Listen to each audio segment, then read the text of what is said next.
What we got? Be honest, 4 straight wins, 8 of 9. Just where do you feel you guys are at kind of right now as you're hitting the stretch run? Playing good basketball. We trust one another. I feel like we're defending better. We keep one another accountable. Going to each game, we understand at what moment in time we are right now. We are 21 games before the playoffs. Try to build good habits, and I feel like that way we are just way more sharp when we play.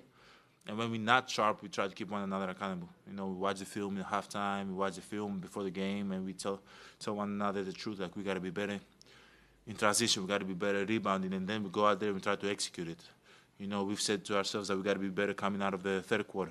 I think we have great second quarters because the bench is done such an incredible job coming in, bringing energy, playing fast, making shots. We got to be better in the, starting the game. We got to be better in starting the half, and we've been at times. So right now we're playing good basketball. We got to stay locked in and keep on building. Only 51 players before you got to 20,000. That's not very many. I know you don't really like to focus on those type of accomplishments, but what does that mean to you to know that you're in a group that just frankly not that many have reached? Obviously, great compliment. Being able to experience this moment.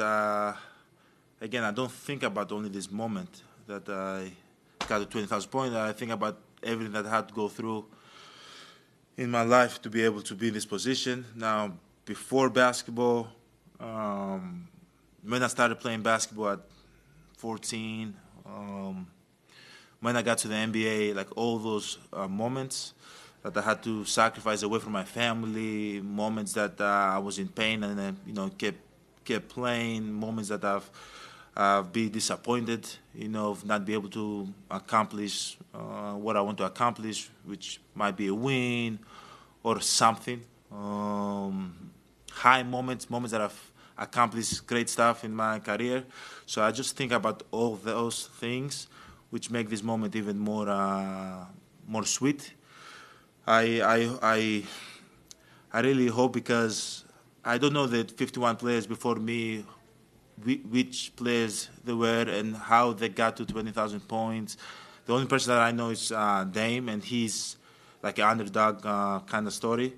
But I hope a lot of people see me, and I represent the people that might not have it all, might not be the most talented people, or but they are disciplined and they show up every single night to do the right thing. No matter the outcome, they keep on coming back and keep on being disciplined in their craft. So I hope I can represent all those people. I know that a lot of kids in the league watch Kyrie Irving, which is an incredible player, John Morant, Klay Thompson, we played tonight, Steph Curry, and all those people which they have a gift.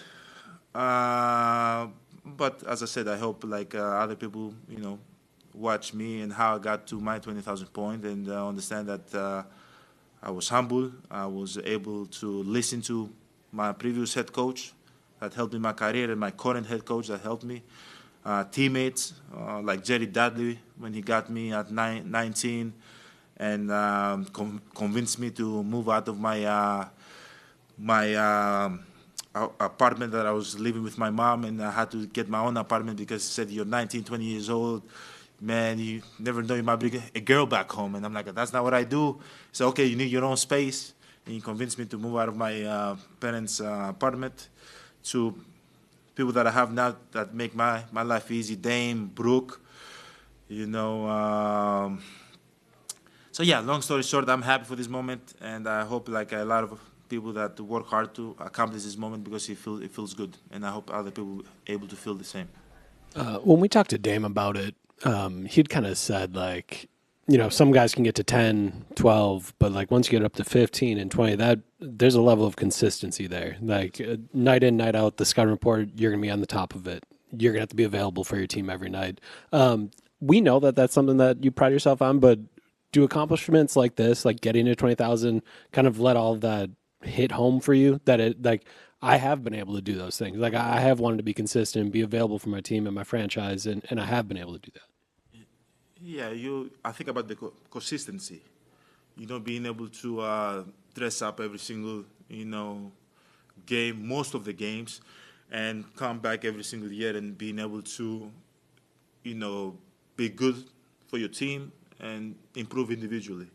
I'll say, like, probably one of my easiest year I've ever played was my fourth year in the NBA, my first year that I made the All-Star team, and I think I was All NBA that year too. It was the easiest year because nobody respected me, nobody really knew what I was about, and after that, it just became harder and harder and harder, and then you have to be able to be more sharp than them, and you have to be, how can I say, if they don't want me to go this way, I'm damn sure I'm gonna go that way, So there's gotta be a level of stubbornness every single night. But yeah, man, 20,000 points is a lot of points. But I can imagine like people that have scored 30,000, but like KD or LeBron that have scored 40,000 points. Like, you gotta recognize that's greatness. Like, he's done that for 22 years. And when I see players like that, obviously when I go on the court, I'm a competitor. I'm gonna compete. That's who I am. I'm a fighter. But at the same time, I respect what they've accomplished because I know how hard it is to be consistent every single night, even back-to-backs, when your body doesn't feel like it, when mentally you're not there, but you still got to show up for your team. So whenever I play against those players, I might go at them. They might go at me, but after the game, it's always respect because, man, like, if I feel the way I feel in year 12, I can imagine how they feel, KD feel in year 18, I think, or LeBron in year 22, or Steph in year 17, or Jokic in year 11. So you just gotta tip the hat to them because they've done it for a long time, and you respect the people that have done it before also, that they don't play no more. You mentioned maybe not knowing the other guys. You're the sixth youngest player to accomplish it. The five before you: LeBron James, Kevin Durant, Kobe Bryant, Will Chamberlain, Michael Jordan. They all went on to 30,000, and to be in those. Get there, for sure, 1,000%. I'm gonna get there. I don't know how I'll do it, but I'm gonna show up every single day, and I'm gonna do it. No, it's not a goal of mine. I don't think it counts in your legacy if you score 25,000 or 27 or 30,000. I don't think. I think there's more winning, counts more in your legacy and things that you leave behind. And I think you get more respect from winning. And when you walk into the room, people acknowledge you. And I feel like as you get older, that's what you're chasing. And when I say acknowledgement, I don't just mean from anybody. I mean from like the greats, the people that have done it before. And I feel like that's a good feeling. Like when you go and you have an All-Star game meeting, or like you're around greatness and you see Dr. J or Grant Hill or Shaq, and they're able to come and shake your hand, or you see Allen Iverson and they shake your hand. I feel like it's the biggest respect that you can ever receive from them. And I don't think they look at, oh, he scored 30,000 points. They look at how consistent you are and how you help your team win, and how you say relentless you were when you were playing. That's what they look at. So, as I said, it's not one of my goals, but I'm gonna stay humble, stay healthy, and by focusing on winning and by focusing on competing, I think I'm going to get there. Yanni, you seemed very touched by the tribute video that they played in Arena. What was going through your mind when watching that?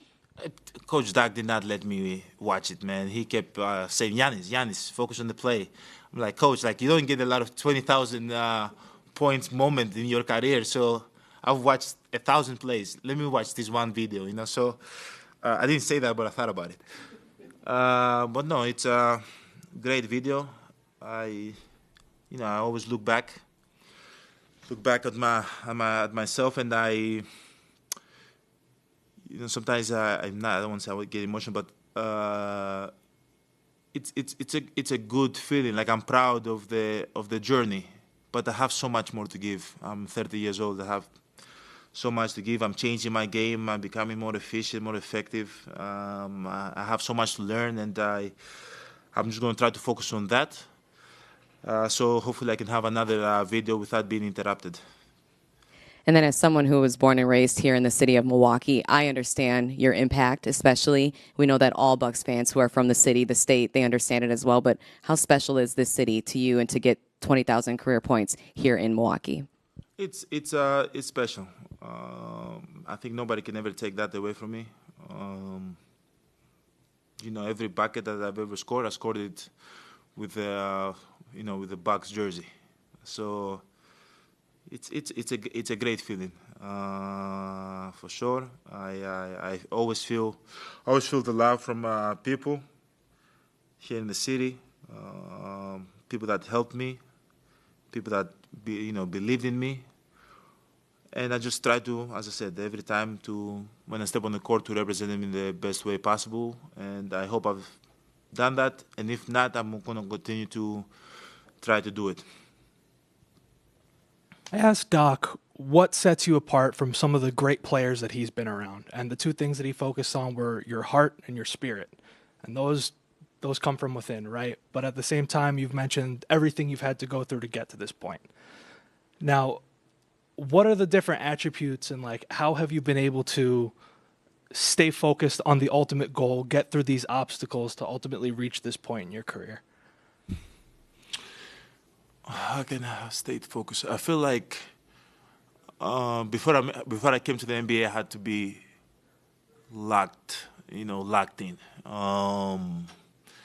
When I came to the NBA, I looked around me and I said, the only way I can make it in this league is by working hard, and I have to show up every single day.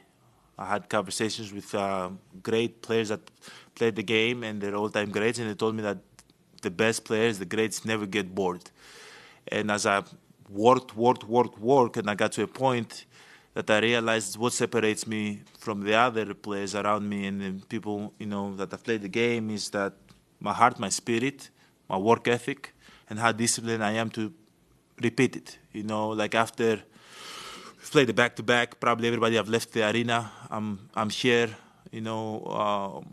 went to the family room, saw my kids, kissed my kids, good night, and come here, do media. After I'm done with the media, I'm going to go lift my weights. It doesn't matter what I feel, if I feel good, bad, if I'm bored or I'm excited, if I've lost the game or won the game, it does not matter. I will do what's necessary. I will do the job. I don't negotiate with myself. So I think that at the point I realized that that's what makes me different than the others, and I kind of channeled it even more. Okay, I have to stay even more locked in, even more disciplined. Even I got to focus more in my craft. I got to take better care of my body. I got to keep on learning. I have to approach people that have done this before, all-time greats, with the approach of I'm here to listen. I'm here to learn from you. I'm the student. You're the teacher. And I feel like when you have that approach in life, you always receive the right information, and people are willing to share that information with you, and that allows you to keep on improving. So that's what I've done in my career. Other people are different, but this is what works for me. Thank you. And so switching back to the game, in that first quarter, you and Dame, first 20 points, took control of it, set the tone, and then there were some subs, and so Kevin Porter Jr., Kyle Kuzma comes back in, Jericho Sims, and they injected a lot of energy, and you guys went on to run and close out that quarter. What have these younger guys and newer additions to the team brought to the table that are helping you and the rest of the team reach that potential? Energy, for sure. Energy, we play faster. We can defend better, perimeter defenders. But those players are capable to, we've seen, Kevin Porter Jr. when he was with Houston, we've seen what he's capable of doing. He scored 50 against us when we played him 4 years ago, 2021. With Kyle Kuzma, we know what he can do. So those two players are aggressive. They're playing the right way. Jericho has great hands. He fights for every rebound. He fights for position. He sets screens and roll and creates attention. He's able to rim run so well the court, which he draws a lot of attention, and it opens up for people like TP, Gary Trent, or AJ open threes. I love the way they've been playing. We need that energy from them. There's sometimes that, as you said, me and Dame will be able to score in the first quarter and set the tone. But there's going to be times that we won't be able to do that because the scouting report is how they can take us off the game. We need them to come in, step in, and play with energy, go downhill. Just bring energy to the game and spark something. So they've been doing that the last 9 games. They've been doing that. So we need them to keep on doing for the next 21 games and plus the playoffs. And just real quick from me, any keepsakes? Will you keep anything to kind of commemorate this from this game? Yeah, Coach Duck gave me the ball. Probably I'll keep my shoes, my jersey. I don't know what else. Should I keep my socks? I don't know. I give it to my mom. My mom has. I'm not going to say where she has it because I don't want anybody going in. Because we've had a lot of break-ins recently. So I give it to my mom. She keep the stuff, and one day she'll probably give it back to me, or I don't know, give it to my kids or my grandkids. But I take bids. If you guys want to bid on the shoe, the ball, it starts at 2,000. So if anybody wants 2001, 2002, 2003. Oh, Mr. Dan? Well, what you got? 2,500? 2,500. 2,501, 2,502. Sold to Mr. Dan. No, I'm joking. Hey, thank you guys. Have a good one.